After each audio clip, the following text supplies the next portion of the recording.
कैसा पढ़ाई और प्रदर्शन,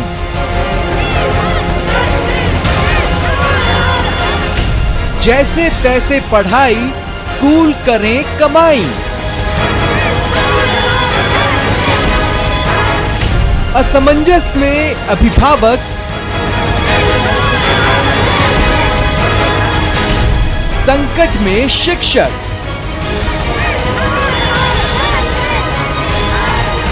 सवाल सर्वाइवल का। नमस्कार, बहुत स्वागत है आपका। प्राइम डिबेट देख रहे हैं आप, आपके साथ में जेपी शर्मा।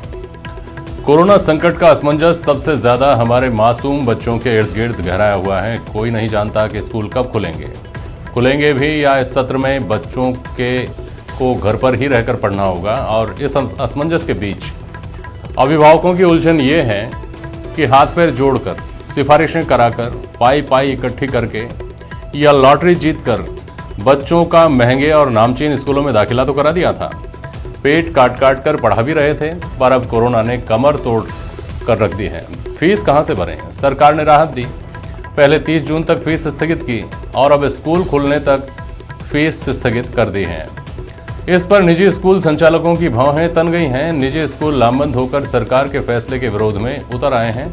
उनका तर्क है कि उन्हें तो स्टाफ को सैलरी देनी पड़ रही है, दूसरे खर्चे भी हो ही रहे हैं, तो फीस क्यों ना वसूलें।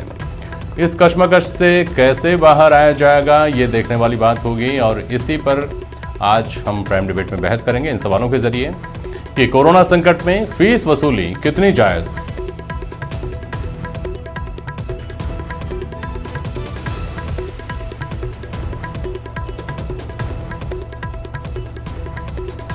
पढ़ाई में ब्रांड चाहिए तो फीस में आनाकानी क्यों?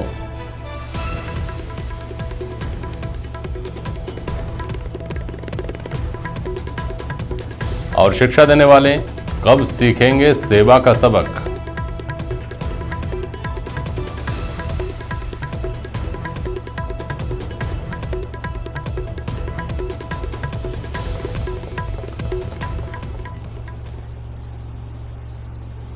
हमारे साथ प्राइम डिबेट में आज फादर एडी हैं, आप सेंट एंसलम्स के डायरेक्टर हैं, एंसलम स्कूल की चेन के।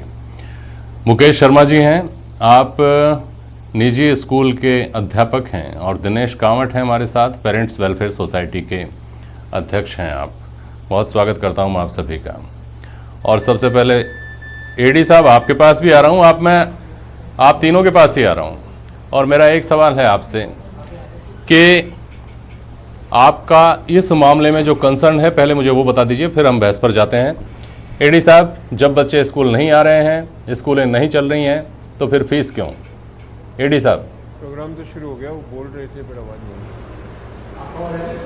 नहीं आ रही। कनेक्ट हो गया, डिस्कनेक्ट हो गया, तो अब कैसे आएगी? पहले सर, शुरू कर दो। हमारे बच्चे जरूर स्कूल नहीं आ रहे हैं, ये हम सभी जानते हैं, क्योंकि कोविड के कारण ना केवल स्कूल आ रहे हैं, ना कहीं और भी नहीं जा रहे हैं। लेकिन जब से हम लोगों को पता लगा कि कोविड चल रहा है, हमने एक दिन भी ऐसा नहीं रोका जब हमने पढ़ाई बंद कर दी हो। पूरी जोर शोर से हमारे टीचर जो हैं पढ़ाई के पीछे पड़े थे, और जो निर्देश हमें मतलब गवर्नमेंट से ही मिली थी, हमारे जो ऊपर से जो आए थे उन्होंने बताया, उसके अनुसार हमने चलाया। और आप अभिभावकों को पूछ सकते हैं कि हमने पढ़ाया कि नहीं। हर टीचर ने, जो भी लग रहा था कि उन्होंने क्लासरूम में नहीं पढ़ाया, लेकिन जो उन्होंने पढ़ाया है वो डबल पढ़ाया है, क्योंकि एक लेसन तैयार करना इतना आसान नहीं था। ये आप किसी से भी पूछ सकते हो, और पेरेंट्स से भी पूछ सकते हो, अभिभावकों से पूछ सकते हो जो बच्चों के साथ बैठे थे। और ये हाल जो है, ये केवल पढ़ाई के इसमें ही नहीं है, हर जगह पर है। कोविड तो ना हम स्कूल वाले लेके आए थे, ना कोई और लेके आए थे। तो लेकिन ये बात ज़रूरी है कि कोई भी मानेगा कि हमारे किसी भी टीचर जो हैं, उन्होंने इसमें पीछे नहीं हटे कि हमने बच्चों को नहीं पढ़ाया। वो बच्चों को पूरी तरह से पढ़ाने के लिए तैयार थे, और जो आदेश मिले थे उसके अनुसार वो पूरी तरह से पढ़ा रहे थे। तो ये बहुत गलत फहमी है कि टीचर ऐसे बैठे हैं और कुछ नहीं कर रहे हैं, केवल फीस मांग रहे हैं। ये बहुत गलत बात है, यह है। और ये जो आदेश आज हमें जो मिला है, ये एक तरफा आपकी बात समझ में आ गई, क्योंकि आपको मालूम है कि टीचर केवल हमारे टीचर नहीं है, तो दूसरे टीचर जो हैं, जो सरकारी टीचर हैं, वो भी टीचर हैं। वो भी टीचर हैं, ये भी टीचर हैं, और सरकारी टीचर जो हैं उनको तो तनख्वाह मिल रही है, और हमारे टीचर जो हैं उनको तनख्वाह नहीं मिल रही है, क्योंकि हमारे ये कह रहे हैं कि अभिभावक वापस आता हूं आपके पास। मुकेश शर्मा जी, 3 महीने तक हमने कुछ नहीं कहा। आप अध्यापक हैं और अध्यापकों का कंसर्न उठा रहे हैं फादर एडिया, लेकिन मुझे ये बताइए कि फीस देने वाले अभिभावक और बच्चे और आपकी तनख्वाह देने वाले स्कूल संचालक, इस बीच आप स्कूल संचालकों के साथ कैसे खड़े हो सकते हैं कि फीस दीजिए ताकि हमारी तनख्वाह मिले? दूसरा पहलू भी तो है मामले का, जिन बच्चों को आप पढ़ाते हैं उनके बारे में भी तो चिंता होगी आपको, आपका कंसर्न। बोलिए जल्दी मुकेश शर्मा।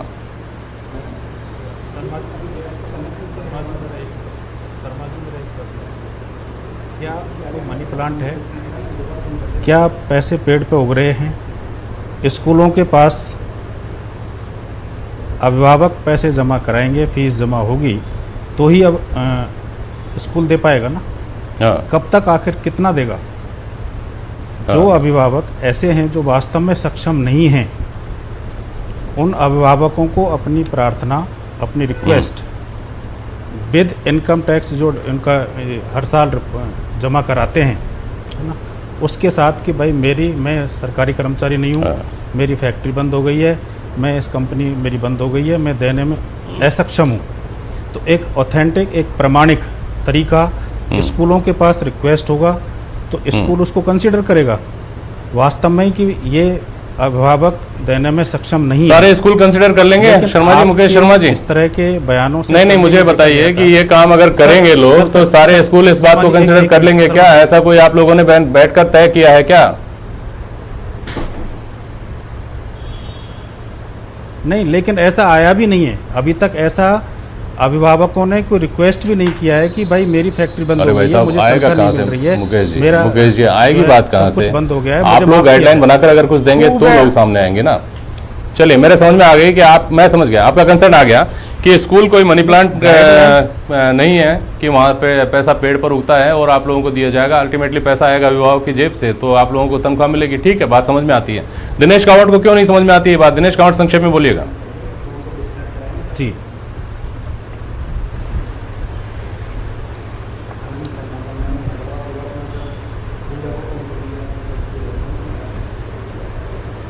चलिए, दिनेश कावट नहीं सुन पा रहे हैं, आ जाऊंगा दिनेश जी आपके पास, आ जाऊंगा। बोलिए, हाँ बोलिए दिनेश जी, अगर आवाज आ रही है तो बोलिए। नहीं, मैं ये कहना चाह रहा हूँ कि स्कूल मनी प्लांट नहीं है, लेकिन अभिभावक मनी प्लांट है क्या?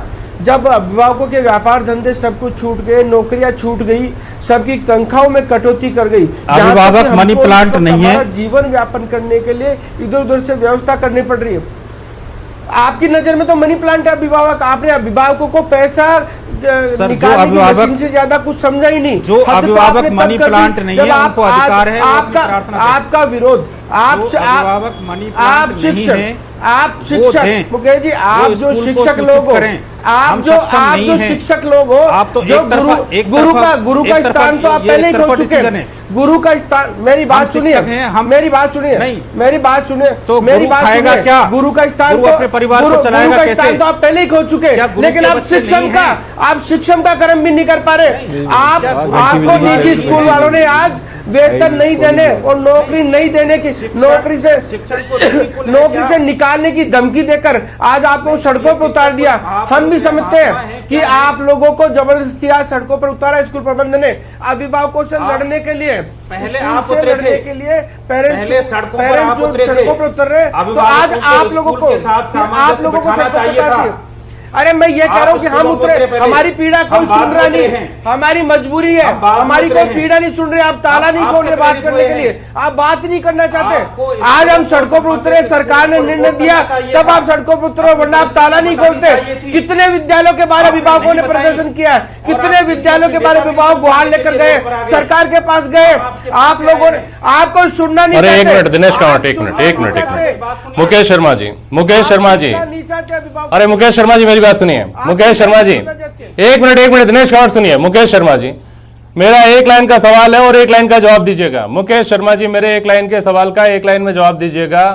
आप लोग जो कर रहे हैं, आप लोगों का जो रोजगार है, सुनिए एक मिनट, सुनिए मेरी बात, ये सर्विस है कि बिजनेस है? मुकेश शर्मा जी,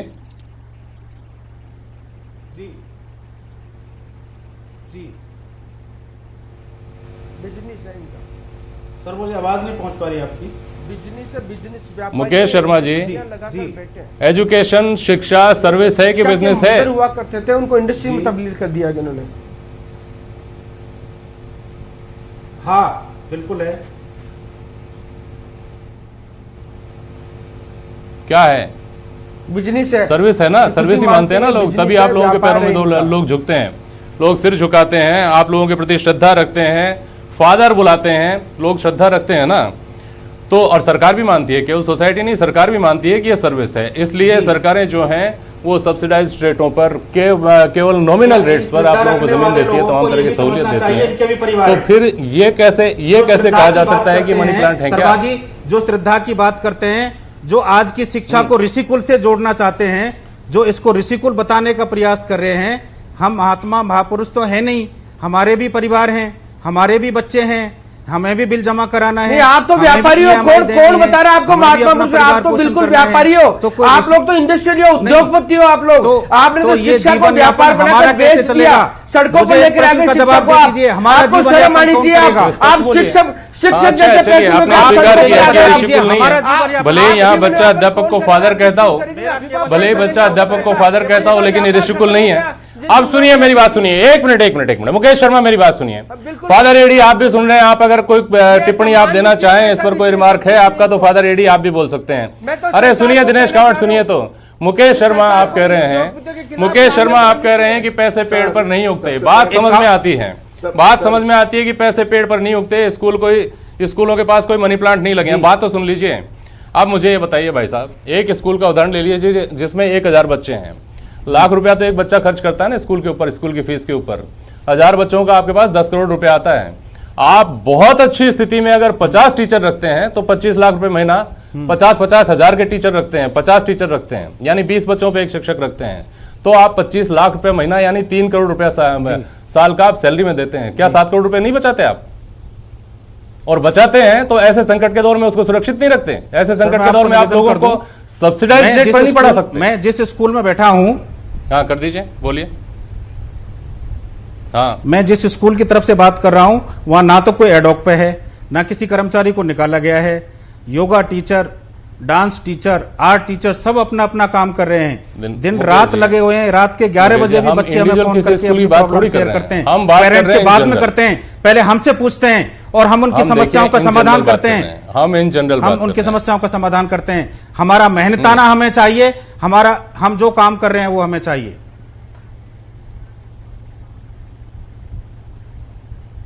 ठीक है, इसमें कोई ऐतराज नहीं है। लेकिन अनंत शर्मा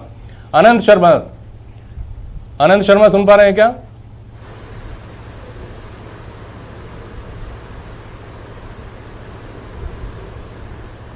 चलिए, अनंत शर्मा नहीं सुन पा रहे हैं। ये जो सवाल है दिनेश कांवट, ये सवाल शायद खड़े ना हुए होते स्कूलों के बारे में। जो गणित मैंने अभी गिनाई मुकेश शर्मा जी के ये कहने पर कि मनी प्लांट नहीं है, जो मैंने गणित गिनाई, ये गणित कोई नहीं गिना पाता। अगर हर बड़े शहर में जो 1500 बड़ी स्कूल हैं जिनमें सैकड़ों कमरे हैं, 50-50, 60-60 कमरे हैं, वो कमरे अभी उन मजदूरों के लिए खोल दिए जाते जो हजारों किलोमीटर पैदल चलकर गए थे। अगर इस तरह का सेवा भाव, श्रद्धा भाव कम से कम संकट के समय दिखा दिया जाता, तो वो जो प्रार्थना में उपदेश दिए जाते हैं ना कि बच्चों को सेवा करनी चाहिए, सेवा सीखनी चाहिए, शायद उसको लोग जमीन पर उतरता हुआ देखते तो शायद श्रद्धा अपने आप अंदर से आती, उपभोक्तावाद जैसा नहीं लगता। दिनेश कांवट, कोरोना काल में हर व्यक्ति एक दूसरे की सेवा के लिए उतरा है, हर व्यक्ति ने एक दूसरे की मदद की है। लेकिन एकमात्र ये निजी स्कूल, ये व्यापारी, ये इंडस्ट्री एक ऐसी है जिसने किसी का भला नहीं किया, बल्कि इस कोरोना काल में भी अभिभावकों का खून चूसने का प्रयास कर रहे हैं। मैं सरकार से निवेदन कर रहा हूं कि इस इंडस्ट्री के खिलाफ कोई कठोर कार्रवाई अमल में लाए, कोई स्पष्ट निर्देश इनके खिलाफ दे, वरना इतना बड़ा जन आंदोलन होगा कि इंडस्ट्री भी बंद होगी। और ये जो ऐसे शिक्षक है मुकेश जी जैसे, जो मनी प्लांट के परिभाषा लेकर आए शिक्षकों के लिए, इनका भी कोई धनी धोरी नहीं बचेगा भविष्य में। आज पेरेंट्स सड़कों पर उतर रहे हैं, सब कुछ खत्म हो गया, बच्चों के लिए जीवन बचाने की संघर्ष लड़ रहा है पेरेंट्स, और उसमें आपको दे या हम सर्वाइव करने के लिए संघर्ष कर रहे हैं, हम दे कहां से आपको? हमारे पास कुछ है ही नहीं है, फिर हम आपका कोई उपभोग नहीं कर रहे, आपका कोई उपयोग नहीं कर रहे। ऑनलाइन का फंडा जबरदस्ती पेरेंट्स के ऊपर थोपा जा रहा है ताकि फीस ले सके। तो बच्चों को शिक्षा देने के लिए आप ऑनलाइन नहीं कर रहे, अच्छा, लेकिन आप दिनेश अपनी कांवड़, फीस वसूलने के लिए ऑनलाइन का फंडा दिनेश लेकर आ कांवड़ रहे हो। जी, अब मेरी बात सुनिए। कह रहा हूं दिनेश कांवड़ जी, फिर जबरदस्ती जो दूसरा थोपा पहलू है नहीं गया मामले है, का, दूसरा पहलू जबरदस्ती कैसे थोपा इग्नोर नहीं किया जा गया सकता है। है? दिनेश कांवड़ जी, अरे सुनिए, मुकेश शर्मा सुनिए, की मांग है। मुकेश शर्मा जी सुनिए, हमसे फादर रेड्डी आपके पास भी आऊंगा। मुकेश शर्मा जी आप जुड़े सुनिए। हैं। दिनेश कांवड़, मुझे ये बताइए कि मामले का सिक्के का एक ही पहलू कैसे देख सकते हैं? अभिभावक मजबूर हमको है, अपने बच्चों को निजी स्कूलों में भी पढ़ाना है, हमको मेहमानों के बीच में, अरे सुनिए तो, हमको मेहमानों के बीच में अपनी कॉलर ऊंची करके ये भी कहना है कि हमारा बच्चा फला बड़े स्कूल में, नामचीन स्कूल में पढ़ता है, और फिर हमको फीस भी बचानी है, कोरोना का संकट भी देखना है। शिक्षा मंत्री ने कहा, मैं उससे बहुत हद तक सहमत हूं कि क्यों नहीं हम सरकारी स्कूलों में अपने बच्चों को पढ़ाएं। पढ़ाते हैं, बिल्कुल मैं कह रहा हूं कि हम नहीं तो हम सरकारी स्कूल में क्यों नहीं पढ़ाते हैं? फीस भी देते हैं, बाकी भी जो चीज मांगते हैं स्कूल से। इन्होंने तो साफ कर दिया, इन्होंने तो साफ कर दिया कि मनी प्लांट नहीं है। पढ़ाया हमने स्कूलों के कैंपस में कहीं से पैसा नहीं बरस रहा, ये तो पढ़ाएंगे तो पैसा लेंगे। स्टेटस के अनुसार अगर सर्विस की और श्रद्धा की बात भूल जाइए, अगर बिजनेस की बात करें तो पढ़ा रहे हैं तो पैसा लेंगे, इसमें क्या बुराई? मैं कावड़ साहब से एक प्रश्न पूछूंगा। मैं कावड़ साहब से एक प्रश्न पूछूंगा। सब कुछ पे किया, हमें हमारे परिवार चलाने का रास्ता बता दीजिएगा। बकाया रखा, ये परिस्थितियां आप हमें हमारे परिवार का, लाखों कर्मचारियों का हम कभी मना नहीं भविष्य किया, कैसे चलेगा, ये रास्ता बता दीजिएगा। मैं कह रहा हूं आप ये रास्ता बता दीजिए कि हमारे परिवार कैसे चलेंगे, हमारे बच्चे कैसे, आपके बच्चे हैं, ड्राइवर हैं, कर्मचारी हैं, लाखों लोग हैं, लाखों लोग हैं। आप मुझे रास्ता बता दीजिए, हमारे परिवार का, लाखों करोड़ों लोगों का जीवन कैसे चलेगा? हम मिलकर चलाएंगे सब कुछ, आप और हम मिलकर आगे चलाएंगे। साइकिल घूमेगा नहीं, साइकिल आपने रोका है, सहयोग करके साइकिल आपने रोकने का प्रयास किया है। पीछे पड़े अभिभावकों, चलिए आपको साइकिल रोकने का प्रयास नहीं करना चाहिए। आगे से रुक एक मिनट सुनिए आप दोनों, एडी साहब आप सुन पा रहे हैं? मुझे शर्म आनी चाहिए, आप सड़कों पर उतर गए, आप सड़कों पर उतर गए। मुझे मालूम है साहब आप सुन पा रहे हैं क्या? मुझे धमकी दे देकर आज प्रबंधकों ने पहले आप उतरे थे, छोड़ा आपको, पहले आप उतरे थे, आपको नहीं उतरना चाहिए था। पहले आपको स्कूलों से संबंधित प्रार्थना करनी चाहिए थी, आपको स्कूलों से बात करनी चाहिए थी, आपको टीचरों की जायज मांग सुननी चाहिए थी, आपको ये समझना चाहिए था कि टीचर्स की भी कोई प्रॉब्लम है। ये लाखों ड्राइवर, कर्मचारी, विद्यालय प्रबंधन है, आप उनसे लड़िए, हमारी से किस बात की लड़ाई है? ये कैसे अपना जीवन यापन करेंगे? लाखों ड्राइवर, मैं कह रहा हूं, फादर रेड्डी के पास जाएंगे, फादर रेड्डी को कनेक्ट करिए। अनंत शर्मा, कोई रास्ता दिखता है क्या? एक मिनट सुनिए आप दोनों। अनंत शर्मा, एक उपभोक्ता के साथ साथ हम एक संवेदनशील, बिल्कुल मेरा ये मानना है कि इसमें ये जो आज स्कूल में, सुनिए एक मिनट सुनिए, अरे सुनिए तो मुकेश शर्मा, दिनेश कांवड़ सुनिए। जो लोग हाँ, लेने का एक चांस दिया जाना चाहिए, इसके बदले उनको छूट दी जानी चाहिए, और जो लोग पैसा नहीं दे सकते हैं, जो सक्षम नहीं है, उनको ये मौका देना चाहिए कि वो जब कभी स्कूल वापस शुरू होंगे उस समय पैसा दे दे। ये उपभोक्ता के साथ सेवा से जुड़ा हुआ मामला है। अगर आप सेवा नहीं दे रहे हैं तो आपका राइट तो एक तरह से खत्म हो गया है, लेकिन अभी विशेष परिस्थितियां हैं, और विशेष परिस्थितियों में अभिभावकों की समस्याएं भी हैं, दूसरी तरफ शिक्षक और स्कूल प्रबंधन की समस्या भी है।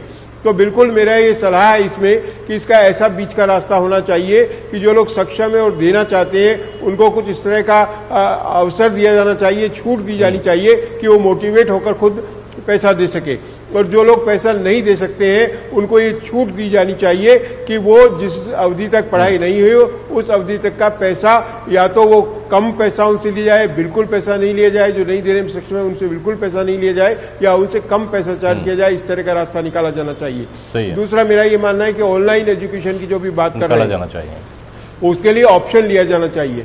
छोटे छोटे बच्चे जो ऑनलाइन एजुकेशन में पढ़ ही नहीं सकते, उनके ऊपर जबरदस्ती ऑनलाइन एजुकेशन थोप करके उल्टा उसका नुकसान बच्चे को उठाना पड़ सकता है। तो ये भी एक सेवा अगर आप दे रहे हैं तो इसकी सहमति होनी चाहिए। आप पहले ये देखिए कि जो सेवा लेने वाला है वो वैसी सेवा लेना चाहता है या नहीं लेना चाहता, और जो नहीं लेना चाहता उसको आप छूट प्रदान करें, और जो लोग लेना चाहते हैं उनसे आप पूरे पैसे चार्ज करें या आप ऑप्शन दें। तो बीच का रास्ता ही निकाल सकते हैं। अगर हम कानून की बिल्कुल सही है। नजरी में जाएंगे एडी साहब, तो ये एग्रीमेंट का एडी साहब, हाँ बिल्कुल सही बात है, सही सर, बात है, मैं सही आपको बात ये है। बताना चाहता हूँ, कोई भी एग्री टू डिसएग्री भी हो सकता है। हम तो अपने एडी साहब, तथ्य रखने के लिए आए हैं। इसका एक आप एमिकेबल समझिए, सॉल्यूशन, हाँ, जो टीचर है, गार्जियंस ये तो कोई- चूंकि ये जो essential- गार्जियंस तो चूंकि अनऑर्गेनाइज्ड हाँ। इंस्टीट्यूशन है, गार्जियंस का कोई ऑर्गेनाइज्ड कोई संगठन नहीं है। दिनेश कांवड़ जैसे लोग उनकी आवाज उठाते हैं, वो अलग बात है। लेकिन आप जो स्कूल संचालक हैं, एडी साहब अगर सुन रहे हैं तो बीच में बोलिएगा, हाँ बोलिएगा। आप लोग जो स्कूल संचालक हैं, जैसे मुकेश शर्मा ने अभी कहा कि लाके अपने इनकम टैक्स के कागज दिखा दीजिए, आपको अगर नौकरी से निकाल दिया गया है, आपकी सैलरी कम कर दी गई है, तो उसके कागज दिखा दीजिए। अब मुकेश शर्मा ने कहा कि मैं जिस स्कूल में बैठा हूं वहां तो हम ये सर्विस प्रोवाइड करें। हमको नहीं पता है कि कौन सी स्कूल क्या सर्विस प्रोवाइड कर रही है, कौन सी स्कूल नहीं कर रही है, कौन सी स्कूल ने क्या सब्सिडीज दी हैं, कौन सी स्कूल ने क्या रिबेट्स दी हैं, किसी को नहीं पता। सर, क्या स्कूल इसका सही, और ये भी बात सही है, ये भी बात सही है कि जो टीचर्स हैं वो उसी मिडिल क्लास को बिलोंग करते हैं जो जैसे तैसे EMIs पर अपना खर्चा चलाता है, अपनी जिंदगी चलाता है। उन अध्यापकों के साथ जिनके प्रतिनिधि के तौर पर मुकेश शर्मा बैठे हैं, उनके साथ भी सबकी सहानुभूति है। वो हमारे बच्चों को पढ़ाने लिखाने का, आगे बढ़ाने का काम कर रहे हैं, उनके बारे में भी निश्चित तौर पर सोचा जाना चाहिए। लेकिन एक एमिकेबल सॉल्यूशन के साथ स्कूलों को ही क्यों नहीं आना चाहिए एडी साहब? कम से कम ऐसा तो हो कि जो फीस हर साल ली जाती थी उसमें आप कुछ राहत दें, 50% करें, 75% करें। कम से कम आप किताबें इस साल नहीं बदलें, नए नए कोर्सेज आते हैं। आप इस साल चूंकि यूनिफॉर्म नहीं ला सकते, बच्चे घर बैठकर पढ़ रहे हैं, इसलिए नहीं बदल रही, हर साल यूनिफॉर्म चेंज कर दी जाती हैं। तो हाँ बोलिए सर, आपकी बात सुनने के लिए 4 बार बोला मैंने हमारी आपको। बात कोई भी हर साल कोई यूनिफॉर्म बदल नहीं सकते। सर, एक बार मैं आपको ये बताना चाहता हूं कि इस बार आप सेंट एंसलम पिंक सिटी जाकर देख लीजिए। वहां पर वो ये लोग जो ऑटो चलाने वाले लोग थे, उनसे हमें कोई रिश्ता नहीं था, लेकिन हम लोगों ने जब पता लगाया कि ऑटो वालों को कुछ भी नहीं मिल रहा, तो आप पता लगाइए, उन सभी ऑटो वालों को हमने बुलाया, उनको हमने अनुदान भी दिया, हमने राशन भी बांटा। वो इसीलिए, इसके अलावा हमने गांव गांव गए और जहां पर हो सके हमने दिया। ऐसी बात नहीं है कि स्कूल मतलब केवल हम पैसा ले रहे हैं, ऐसी बात नहीं है।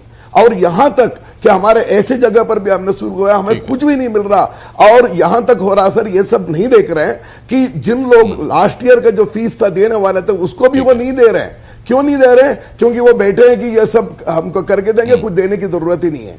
तो आप देख लीजिए, ये जो टीचर लोग हैं, सभी टीचर हैं, ये तो एसेंशियल सर्विस है, इसीलिए टीचर मन लगाकर कर रहे हैं, जो भी कर सकते हैं।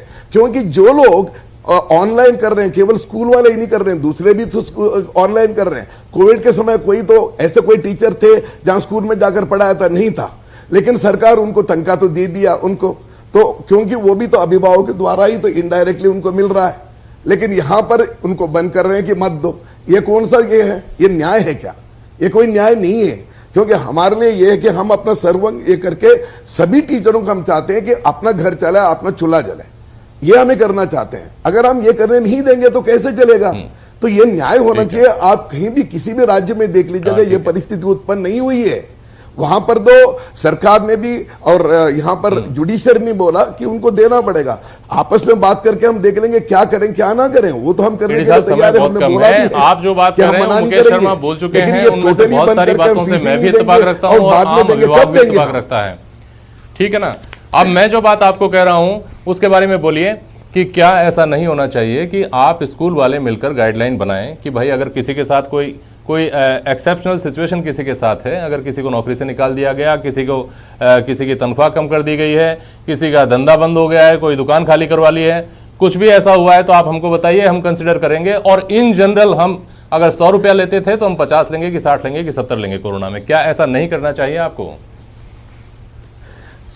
सर, हम जो लोग हमारे पास आए थे उनसे हम हर एक अभिभावक की बात सुनी है।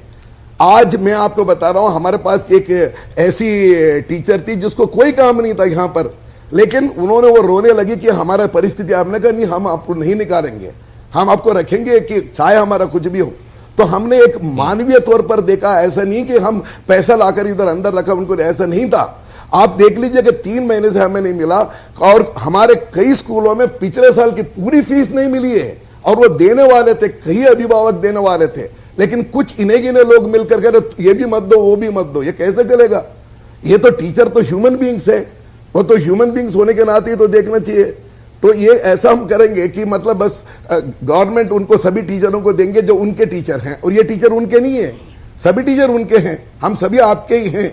एक संस्था चलाना इतना आसान नहीं होता जैसे ये लोग समझ रहे हैं। संस्था चलाना बहुत मुश्किल हो जाता है। संस्था को बहुत सारे उससे जुड़े हुए रहते हैं और सब लोगों की देखभाल करना पड़ता है। हमने आप किसी भी, मैं इतने साल स्कूल में रह चुका हूं, अभिभावकों से पूछ लीजिएगा, हमने उनको कभी सुना नहीं है क्या? उनका दर्द मिटाने के लिए हमने कोशिश नहीं की है क्या? या बच्चों को, बच्चे कितने, ये आप कह रहे हो टीचर्स काम नहीं कर रहे हैं, आप किसी भी स्कूल में किसी भी जगह पर पूछ लीजिएगा कि हमारे टीचर कितना काम कर रहे हैं, किसी भी जगह उनके घर जाकर देख लेगा, अपना सब कुछ छोड़कर वो काम कर रहे हैं, दिन रात काम कर रहे हैं, अपना कोई प्राइवेसी उनके पास नहीं है। तो ये जो परिस्थिति ऐसी है, परिस्थिति के अनुसार हमें चलना पड़ता है। बाढ़ आ गया तो तैरना पड़ेगा, हम चल नहीं सकते, और इसी प्रकार हम करने। और ये जो आदेश जो है हमने, ये तो हमें गवर्नमेंट ने दी थी, हमें आपको ऑनलाइन पढ़ाना पड़ेगा, और अगर उसमें भी कोई कमी है हम पूरा करने के लिए तैयार हैं। हर दिन हम अभिभावक से बात कर रहे हैं, पेरेंट्स से बात कर रहे हैं, बच्चों से बात कर रहे हैं, पूछ रहे हैं, अगर कोई कमी है हम पूरा करेंगे, हम नहीं छोड़ेंगे। वो हमारे बच्चे हैं, हमारे पेरेंट्स हैं, हमने कभी इस प्रकार नहीं देखा उनसे कुछ लेंगे और ये करेंगे, ऐसा नहीं है। हम हमारे पेरेंट्स को पूरी तरह से उनको ये करने के लिए हम सक्षम है और हम करेंगे। परिस्थिति पूरे संसार में है, परिस्थिति पूरे भारत देश में है, ये केवल राजस्थान में जयपुर में नहीं है। और दिलचस्प बात यह है कि हम अभी तक इस मामले को ये मानकर सोच रहे हैं, ये मानकर इसकी नापतोल कर रहे हैं जैसे ये 1, 2, 3, 4 महीने की बात हो। स्टडीज़ कह रही हैं कि आने वाले अरसे में अभी तो और बुरा हाल होना है, उसके लिए भी हमको तैयार रहना चाहिए। ऐसे में जो मैंने रिक्वेस्ट की थी एडी साहब से कि एक एमिकेबल सॉल्यूशन के साथ आपको आना चाहिए, चाहे वो अभिभावक हों, चाहे वो स्कूल पक्ष हो। अगर अपनी रिजिडिटी दिखाने के बजाय फ्लेक्सिबिलिटी कहाँ कहाँ हो सकती है, हम कैसे कैसे दूसरे के बारे में सोच सकते हैं, कर सकते हैं, ये दिखाएंगे तो शायद इसका कुछ रास्ता निकले। चूँकि बच्चों से जुड़े हुए किसी मामले में आंदोलन कभी भी समाधान नहीं हो सकता। बहुत शुक्रिया आप सभी का आज प्राइम डिबेट में शामिल होने के लिए। आज के लिए बस इतना ही। नमस्कार।